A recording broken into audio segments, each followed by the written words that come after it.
दोस्तों, आज आप लोगों के बीच शुद्ध उच्चारण के कुछ कारण लेकर उपस्थित हुए हैं। शुद्ध उच्चारण का प्रमुख कारण क्षेत्रीय प्रभाव है। दूसरा पॉइंट कहता अक्षरों व मात्राओं का शुद्ध ज्ञान न होना, उच्चारण स्थान का ज्ञान न होना, शारीरिक दोष के कारण भी उच्चारण अशुद्ध हो जाता है। शर्मीला स्वभाव के कारण भी उच्चारण अशुद्ध हो जाता है। किसी ध्वनि का लोप कर देना, किसी ध्वनि का अल्प अति उच्चारण करना, किसी ध्वनि का उल्टा पुल्टा देना, भय या डर के कारण भी उच्चारण अशुद्ध हो जाता है। हकलाना व तुतलाना के कारण उच्चारण अशुद्ध हो जाता है। पुस्तकी अशुद्धियां के कारण उच्चारण अशुद्ध हो जाती है। कम सुनने के कारण उच्चारण अशुद्ध हो जाती है। अज्ञानता के कारण उच्चारण दोष आ जाता है। पुस्तकों के मुद्रण में अशुद्धियां होती हैं, छात्र का उच्चारण अशुद्ध हो जाता है। ध्वनि का सही ज्ञान न होने के कारण उच्चारण में अशुद्धियां हो जाती हैं।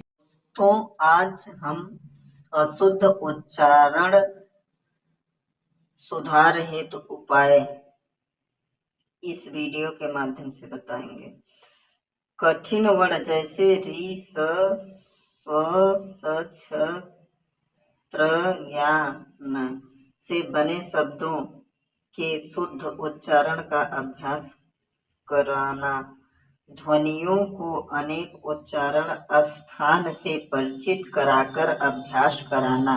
संयुक्ताक्षर के उच्चारण पर विशेष ध्यान देना चाहिए। टेप रिकॉर्डर के माध्यम से अभ्यास कराना चाहिए। चंद्र बिंदु और अनुस्वार पर ध्यान देना चाहिए। ध्वनि तत्व का ज्ञान कराना। हिंदी ध्वनियों का वर्गीकरण सिखाना। हिंदी के विशेष ध्वनियों का अभ्यास कराना। उच्चारण स्थान का ज्ञान कराना। अध्यापक का उच्चारण कक्षा में अध्यापक के बोलने का पूरा प्रभाव बालक पर पड़ता है।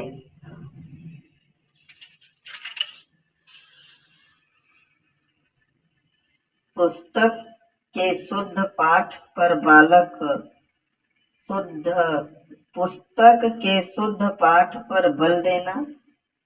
ध्वनि तंत्र का चित्र पहचान कर लेना। उच्चारण शिक्षण की विधियां। पूर्ण विधि। पूर्ण विधि के माध्यम से छात्रों को शब्दों का पूर्ण रूप से शुद्ध उच्चारण करने पर जोर दिया जाता है, क्योंकि शब्द ही भाषा की लघुत्तम इकाई है। शब्द सार्थक होते हैं। खंड विधि।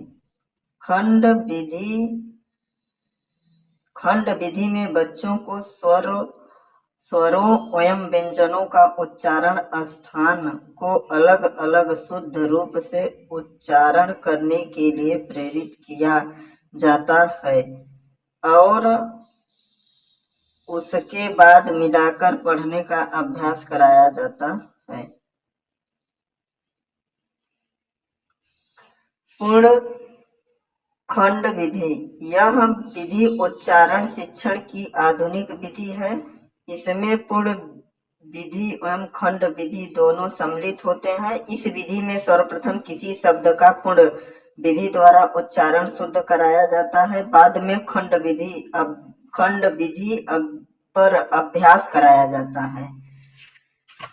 अंत में फिर पूर्ण विधि द्वारा शब्दों का उच्चारण कराया जाता है।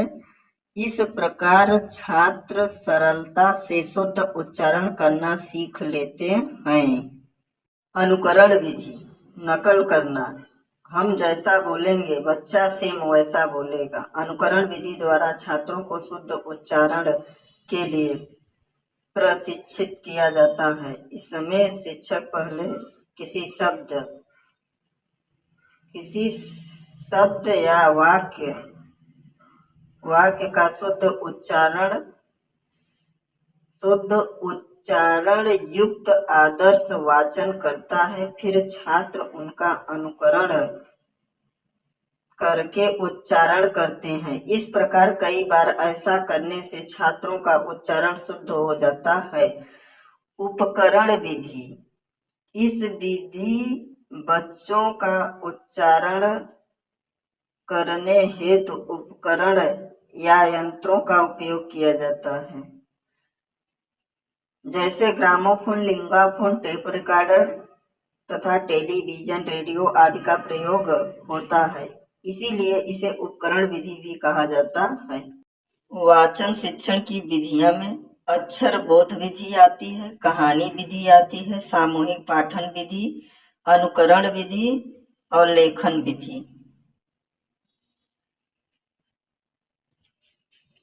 अभिव्यक्ति, अपने भावों व विचारों को दूसरे तक पहुंचाना ही अभिव्यक्ति कहलाता है। अभिव्यक्ति दो प्रकार का होता है, मौलिक अभिव्यक्ति, लिखित अभिव्यक्ति। कहता मौखिक अभिव्यक्ति अपने भावों व विचारों को दूसरे के समक्ष बोलकर प्रस्तुत करना या पहुंचाना मौखिक अभिव्यक्ति कहलाता है। मौखिक अभिव्यक्ति के साधन वार्तालाप, नाटक का प्रयोग, कहानी सुनना, सस्वर वाचन, भाषण, वाद विवाद, प्रश्नोत्तर।